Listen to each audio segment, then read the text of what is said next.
जैसे ही मेरी daughter school में जाने लगी, वहाँ की लैंग्वेज सीखने लगी, मुझे लगा कि मेरी अपनी पूरी स्टोरी मेरी आंखों के आगे घूम गई। तो मैंने सोचा कि अब क्या होगा, अब मैं क्या करूँगी। मैंने YouTube 2014 में शुरू किया था, जब YouTube का किसी को वाइब ही नहीं पता था, कि हमारे गाँव में ना इंटरनेट नहीं था। तो ऐसे पूरा चक्कर लगाते थे कि कहीं पे तो सिग्नल मिल जाए। कई बार रात को मैं अपने वीडियो अपलोड करती थी और मेरा बेटा काफ़ी छोटा था तब, तो वो मेरे पास ऐसे पूरी रजाई लेके बैठ जाता था और सोफे पे सो जाता था। उस दिन मेरा कॉन्फिडेंस और भी गिर गया। मैं अंग्रेजी में बात करो बिना डरे बिना शर्माए। डाउनलोड जोश टॉक्स इंग्लिश स्पीकिंग ऐप। हमने अक्सर सुना होगा कि माँ अपने बच्चे के लिए कुछ भी कर सकती है, किसी भी हद तक जा सकती है, लेकिन कंडीशंस बहुत हैं इसमें। जैसे कि आपने सुना होगा कि अगर हम एक माँ जो है वो अपने बच्चे को छोड़कर नौकरी पे जाती है तो लोग कहते हैं सेल्फिश है, और अगर वो उस नौकरी को छोड़कर बच्चे को देखती है तो लोग कहते हैं कि फुलिश है। तो मैं भी जो है उन्हीं माँओं में से एक हूँ जिसने अपना करियर छोड़कर अपनी फैमिली को चूज़ किया, लेकिन अपनी बेटी के लिए कुछ कर गुजरने की ज़िद ने मुझे आज इंडिया का एक पसंदीदा यूट्यूबर और टीचर बना दिया। Hello guys, I am cherry and my channel name is learn English with cherry. इस पे मैं 6 लाख से भी ज़्यादा लोगों को इंग्लिश बोलना सिखाती हूँ, बहुत ही आसान तरीके से। तो जहाँ से मैं ये चैनल रन करती हूँ, आप विश्वास नहीं करेंगे, ये एक ऐसा छोटा सा गांव है जिसका नाम तलवंडी माधो है, जो जलंधर पंजाब में है। उसमें हर तरफ अगर आप एक सर्कल लगा ले तो 10-10 किलोमीटर के एरिया में सिर्फ खेत ही खेत हैं, जिसमें मुझे इंटरनेट की दिक्कत आती थी, और जिसमें अगर हमें शहर में जाना पड़ता है तो दिन में सिर्फ 2 ही बसेस आती हैं। इतनी सुविधाएं कम होने के बावजूद भी मैं इस पे वर्क कर रही हूँ, और जितनी कॉन्फिडेंट अभी मैं इस स्टेज पे आपको लग रही हूँ, ऐसी तो मैं कभी थी ही नहीं। अगर मैं आपको बताऊँ मेरी स्कूलिंग के बारे में, मेरे कॉलेज के बारे में, तो स्कूलिंग मेरी ऐसी शुरू हुई कि एक पंजाबी मीडियम गवर्नमेंट स्कूल से मैं 8th क्लास से पढ़ती थी। तो 8th क्लास तक जब मैं वहाँ पढ़ी तो इतनी इंग्लिश जो थी वो नहीं सिखाते थे वो हमें, तो बहुत ज़्यादा प्रॉब्लम मेरे को इंग्लिश में फेस करनी पड़ी। और जैसे जैसे टाइम ऐसे बढ़ता गया आगे, तो मेरे पेरेंट्स ने सोचा कि क्यों ना हम इसको किसी प्राइवेट स्कूल में डाल दें। लेकिन जैसे ही मैंने प्राइवेट स्कूल में पैर रखा, मेरा तो और भी कॉन्फिडेंस डाउन हो गया। तो वहाँ पे जब मेरा पहला टेस्ट हुआ मैथ्स का, उसमें मुझे 0 मिला। It was really disappointing. लेकिन क्यों, मैं मैथ्स में वीक थोड़े ना थी, लेकिन प्रॉब्लम क्या थी कि वो स्टेटमेंट आई उसमें जो इंग्लिश में थी, जो मैं पढ़ ही नहीं पाई, कि उसमें मुझे सब्ट्रैक्ट करना है, प्लस करना है, माइनस करना है, कि मल्टीप्लिकेशन करना है। जब हम उसको रीड ही नहीं कर पाएंगे तो हम उसको सॉल्व कैसे करेंगे। उस दिन मेरा कॉन्फिडेंस और भी गिर गया, मैं इतनी हर्ट हो गई। मैं एक बच्ची थी, तो मुझे लगा इंग्लिश के कारण मेरे मैथ्स में भी मार्क्स कम आए। तो मैंने उस दिन सोच लिया कि अब नहीं ऐसा होना चाहिए, मुझे इंग्लिश सीखनी ही पड़ेगी, चाहे जो मर्जी हो जाए। तो उसमें क्या हुआ कि स्कूल में जितना हो सकता था, जितना मैं पढ़ सकती थी, उतना मैंने सीखा, और जैसे तैसे मैं कॉलेज में पहुंच गई। अब कॉलेज में जाने के बाद तो क्या हुआ कि वहाँ पे कॉन्वेंट स्कूल के बच्चे और स्कूलों के बच्चे इतने, मतलब बच्चों के साथ और ज़्यादा कंपटीशन हार्ड हो गया। तो मैंने सोचा कि अब क्या होगा, अब मैं क्या करूँगी? तो मेरा कॉन्फिडेंस लेवल और गिर गया। लेकिन फिर भी मैंने कोशिश की, मैंने अपने आप को इम्प्रूव किया, मेरी रीडिंग और राइटिंग कुछ इम्प्रूव हो गई। लेकिन स्पीकिंग में अभी भी दिक्कत थी। तो उसके कारण क्या होता था कि अगर क्लास में कोई टीचर मुझसे कुछ भी क्वेश्चन पूछती, मेरे को आंसर आता होता, लेकिन ऐसे हाथ खड़ा करने से तो मुझे ऐसे डर लगता था कि पता नहीं अगर इसने पूछ लिया मैं बोल भी पाऊँगी या नहीं। तो पता नहीं, ये कॉन्फिडेंस बहुत लो था मेरा, मैं आपको बता नहीं सकती। और उसके बाद कॉलेज भी ख़त्म हुआ, फिर आ गया इंटरव्यू। अगर आपको जॉब करनी है तो इंटरव्यू तो देना ही पड़ेगा। तो इंटरव्यू में तो ऐसा हो ही नहीं सकता ना कि आप कॉन्फिडेंस कहीं पे लूज़ कर जाओ, या फिर आप इंग्लिश में लूज़ करो। तो काफ़ी थोड़ी मैंने मेहनत की, 2-3 इंटरव्यूज़ में से मुझे रिजेक्शन मिला, लेकिन फाइनली मेरी एक स्कूल में हो गई कि मैं एज अ टीचर जो है वहाँ पे वर्क करने लगी। तो मैंने as a computer teacher job किया। लेकिन फिर क्या पंगा पड़ा, फिर वही इंग्लिश मेरे आगे आके खड़ी हो गई, क्योंकि बच्चों के साथ क्लास में इंग्लिश बोलना था, और जैसे पीटीएम होती थी उनके साथ बोलना था, प्रिंसिपल के साथ जब मीटिंग होती थी तब भी इंग्लिश में बोलना था। तो फिर से वही मैंने अपने आप को थोड़ा-थोड़ा जितना मैं इम्प्रूव कर सकती थी किया।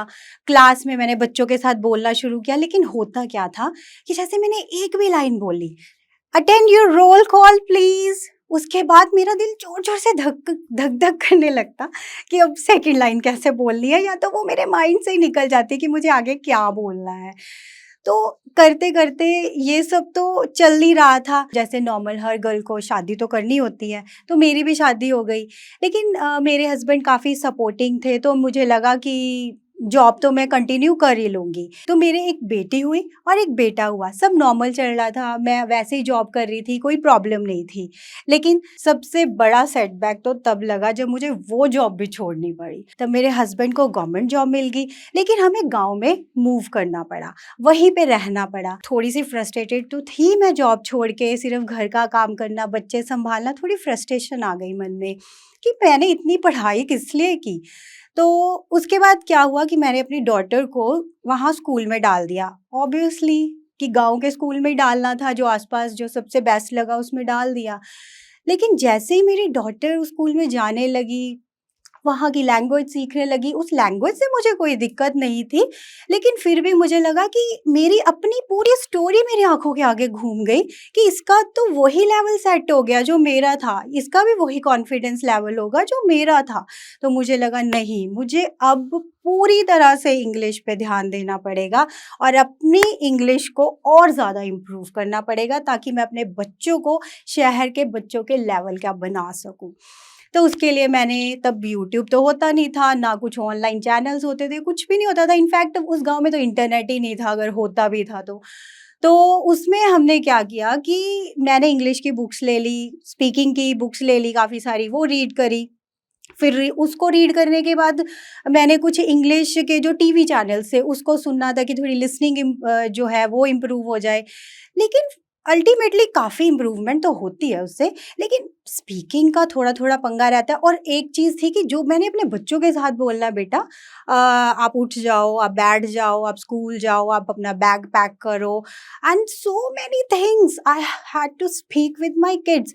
वो तो कहीं भी नहीं मिला, that is a daily English. जब मैं शुरू में ये सारी चीज़ों पे वर्क करती थी कि कहाँ से इंग्लिश सीखूँ, तब इतने रिसोर्सेज़ नहीं थे। आज तो बहुत सारे चैनल हैं, मेरा चैनल है जहाँ से आप सीख सकते हो।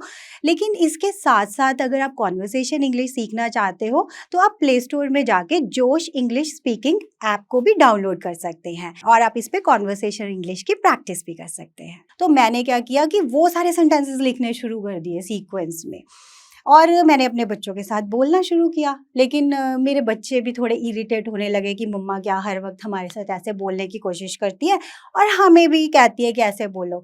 तो मैंने सोचा कि चलो इसको थोड़ा इंटरैक्टिव बना देते हैं। मैंने उनको वीडियोज़ में ट्रांसफ़र कर दिया कि जब मैं वीडियो पे काम करूँगी तब ये सुनेंगे, जब वीडियो की कुछ भी उसमें रिकॉर्डिंग मैं सुनूँगी तो इनके कान में भी 2-4 शब्द तो जाएँगे ही ना।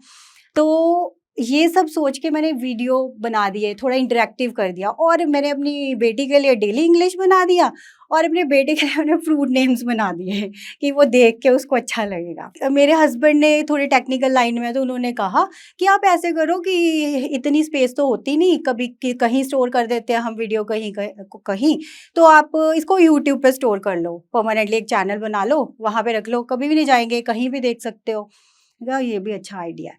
तो मैंने उसको अपलोड कर दिया। तो कुछ दिनों बाद जैसे मैंने देखा कुछ वीडियोज़ अपलोड करने के बाद, तो 80, 90, 100 लोगों ने देखना शुरू कर दिया, उसपे इतने क व्यूज़ आने लगे। मुझे बहुत खुशी हुई, मुझे लगा मैं अपने बच्चों के साथ-साथ इनको और लोगों को भी सिखा रही हूँ, वाओ! और लोगों के कमेंट्स आने लगे, मुझे अच्छा लगा, लोगों के अच्छे कमेंट्स भी आए। लोगों के नेगेटिव कमेंट्स भी आए, ऐसे नहीं कि सबने प्रेज ही किया हो, क्योंकि कहीं कहीं मैं भी लैक करती थी शुरू शुरू में, कहीं प्रोनाउंसिएशन की प्रॉब्लम या कहीं कोई स्पेलिंग मिस्टेक हो जाना या कुछ है। तो जो हेट कमेंट्स थे उनको भी मैंने थोड़ा पॉजिटिव लेना शुरू किया और उस पर भी वर्क करना शुरू किया कि कोई बात नहीं, देखी जाएगी, मैं थोड़ा और अच्छा करती हूँ। मिस्टेक्स को मैंने पिन करना शुरू कर दिया कि यहाँ से देख लो, कोई बात नहीं। लेकिन सबसे बड़ी दिक्कत भी मैं आपको बताती हूँ इन वीडियोस को रिकॉर्ड करने में और अपलोड करने में क्या आती थी कि हमारे गाँव में ना इंटरनेट नहीं था, तो तब वो 2G 3G डोंगल आती थी। तो उसको लैपटॉप में लगा के ना, मेरे हस्बैंड वैसे काफ़ी सपोर्टिव हैं, तो मेरे साथ ना ऐसे पूरा चक्कर लगाते थे कि कहीं पे तो सिग्नल मिल जाए, कहीं पे तो सिग्नल मिल जाए। तो जहाँ पे सिग्नल आता था हम उसको अपलोड कर देते थे। और बाद में जब अब हमने वाईफ़ाई अगर हम चाहते थे वहाँ पे, आज की डेट में भी वहाँ वाईफ़ाई नहीं था, कई किलोमीटर आगे वाईफ़ाई था। तो हमने कुछ लोगों ने मिलकर एक वाईफ़ाई की जो केबल थी वो अपने गाँव तक ट्रांसफ़र कराई, उसके लिए भी हमें एक बहुत बिग अमाउंट पे करना पड़ा। और शुरू-शुरू में तो क्योंकि पैसे भी नहीं आते थे और मुझे सिर्फ़ मेरा मोटिव था बच्चों को सिखाना, तो फैमिली वाले वैसे तो बहुत सपोर्टिव थे, लेकिन उनको लगता था कि मतलब ऐसे नहीं कि मुझे कोई स्पेशल टाइम दे दें, उनको अपना सारा मुझे काम करना पड़ता था। और जो मेरा फ्री टाइम होता था या कई बार रात को मैं अपने वीडियो अपलोड करती थी, और मेरा बेटा काफ़ी छोटा था तब, तो वो मेरे पास ऐसे पूरी रज़ाई लेके बैठ जाता था और सोफ़े पे ही सो जाता था। तो मतलब काफ़ी चीज़ें मुझे फैमिली में भी फ़ेस करनी पड़ी और इंटरनेट को भी लेके करनी पड़ी। और जब मैंने अपनी बेटी के लिए वो वीडियोज़ का कंटेंट लिखना शुरू किया, तो तब मुझे ऐसा लगा कि बुक्स में तो वो चीज़ है ही नहीं, जो कन्वर्सेशन पार्ट है वो तो एकदम मिसिंग है कि कैसे बात करनी है। ग्रामर आ जाएगी, सब कुछ आ जाएगा, लेकिन वोकैब्युलरी भी आपकी अच्छी हो जाएगी, लेकिन वो चीज़ें मिसिंग थी। और जैसे मेरा पुराना एक्सपीरियंस था कि टीचर्स को थोड़ी हेसिटेशन होती है कि बात कैसे करें बच्चों के साथ इंग्लिश में, प्रिंसिपल से कैसे बात करें, ऑफिस में कैसे बात करें या इंटरव्यू को कैसे फेस करें। तो ये जितनी प्रॉब्लम्स थी इन सब को लेके मैंने सिर्फ डेली इंग्लिश, इंटरव्यू इंग्लिश, ऐसी तरह की कॉन्वर्सेशन इंग्लिश पे वर्क किया और लोगों को ये चीज़ बहुत पसंद आई। तो मैंने थोड़ा सा इसमें ग्रामर का टच दिया, बहुत ज़्यादा नहीं, क्योंकि ग्रामर को लोग लेकर फिर एकदम उलझ जाते हैं कि हम इसको कैसे वर्क करेंगे, इसको कैसे लर्न करेंगे। तो मैंने इसको थोड़ा सा अलग करके लोगों को अलग तरह से इंग्लिश पढ़ाने की कोशिश की, ताकि वो आसानी से जितना मैंने सिखाया उतना बोल पाएँ। जैसे मैंने अभी तक 200 वीडियोज़ डेली इंग्लिश पे बनाए, तो उसमें आप कोई भी वीडियो कहीं से भी शुरू कर लो। ऐसे नहीं है कि आपको पार्ट 1 देखना पड़ेगा या आपको पार्ट 200 देखना पड़ेगा। अपने आप में ये वीडियो जो है वो टोटली कंप्लीट है। उसमें मुझे एक बार जो फर्स्ट टाइम था ना, तो 0.03 सेंट भी आ गया। जब जैसे मेरे को व्यूज़ आए तो मुझे किसी ने बताया कि इसको मोनेटाइज़ भी कर सकते हैं, तो 0.03 सेंट आया था, तो आई वाज़ सो हैप्पी। और ये जो वीडियो थे ना धीरे-धीरे करके एकदम वायरल हो गए। मैं तो इतनी हैरान कि लोगों को, मिलियंस ऑफ लोगों को ये चीज़ें कैसे पसंद आ गई कि उन्होंने वो वीडियोस देखे, और मैं मतलब खुद से बहुत, मतलब मुझे भी विश्वास नहीं हो रहा था कि लोगों को ये चीज़ इतनी पसंद आ सकती है। तो मेरी इस यूट्यूब जर्नी में मैंने बहुत कुछ सीखा, जैसे कि कुछ ऐसी चीज़ें, कैमरे को फेस करना जो कि मैं बिल्कुल नहीं कर पाती थी। शुरू-शुरू में 1 साल कैमरा पैक पड़ा रहा, मैं उसको यूज़ ही नहीं कर पाती थी क्योंकि मैं कैमरे को फेस ही नहीं कर पाती थी। और दूसरी बात कि जब आप कैमरे के सामने आते हो, आप अपनी लुक्स पे भी बहुत ध्यान देते हो। तो मेरी एज के अकॉर्डिंग मेरे को लगा कि नहीं, मुझे थोड़ा फिट रहना है, तो मैंने योगा किया और अपने आप को फिट रखा, एक्सरसाइज़ेज़ पे ध्यान दिया एंड एवरीथिंग। और फिर अगर उस पे करते हो तो आप हेल्दी फूड पे भी आ जाते हो। तो एक चीज़, इसके कई कनेक्शन बन जाते हैं जिससे आप अपनी फैमिली को भी और ज़्यादा टाइम और अच्छा दे सकते हैं, जो भी आप देना चाहते हैं अपनी तरफ से 100% दे सकते हैं। लेकिन अगर आप भी एक माँ हैं, अगर आपको भी लगता है कि आप जॉब नहीं कर पा रही हैं अपने बच्चे के कारण, या फिर आपको उसके कारण छोड़ना पड़ रहा है कुछ, या आप टेंशन में है कि क्या करूँ अपने बच्चों को लेकर, तो ये बिल्कुल मत सोचिएगा। अगर छोड़नी है तो बेशक छोड़ दें, लेकिन अपने अंदर उससे पहले वो क्वालिटी को ढूंढें कि शायद आप में भी वो क्वालिटी है जो आज मुझे यहाँ लेकर आई, कल आप भी मेरी जगह यहाँ पे खड़े हो सकते हैं। आप जोश टॉक्स देख रहे हैं तो जाहिर सी बात है आप अपनी लाइफ और करियर को लेके सीरियस हो। और अगर आप गवर्नमेंट जॉब्स जैसे कि CGL, CHSL, CDS, CPO, CAPF, NDA जैसे एग्ज़ाम्स की तैयारी कर रहे हैं तो इंग्लिश के बारे में भी सोच रहे होंगे। रिटन, एप्टीट्यूड और स्पोकन तीनों की आवश्यकता होती है। चाहे एग्ज़ाम हो या इंटरव्यू, इंग्लिश तो ज़रूरी है ही। मैंने जोश टॉक्स के साथ मिलकर बनाया है इंग्लिश फॉर गवर्नमेंट जॉब्स का एक कोर्स, जिसमें मैं एग्ज़ाम्स में आने वाली इंग्लिश जैसे कि एप्टीट्यूड, वोकैबुलरी, कॉम्प्रहेंशन, इसकी तो तैयारी करा ही रही हूँ, पर साथ ही साथ स्पोकन इंग्लिश प्रैक्टिस करने के लिए एक माहौल दे रही हूँ जहाँ आप बिना डरे, बिना शर्माए अपनी इंग्लिश प्रैक्टिस कर सकते हैं। तो अगर आप चाहते हैं मेरे साथ इंग्लिश सीखना तो आप ये कोर्स शुरू कर सकते हैं। डिस्क्रिप्शन और कमेंट्स में दिए गए लिंक को क्लिक करें।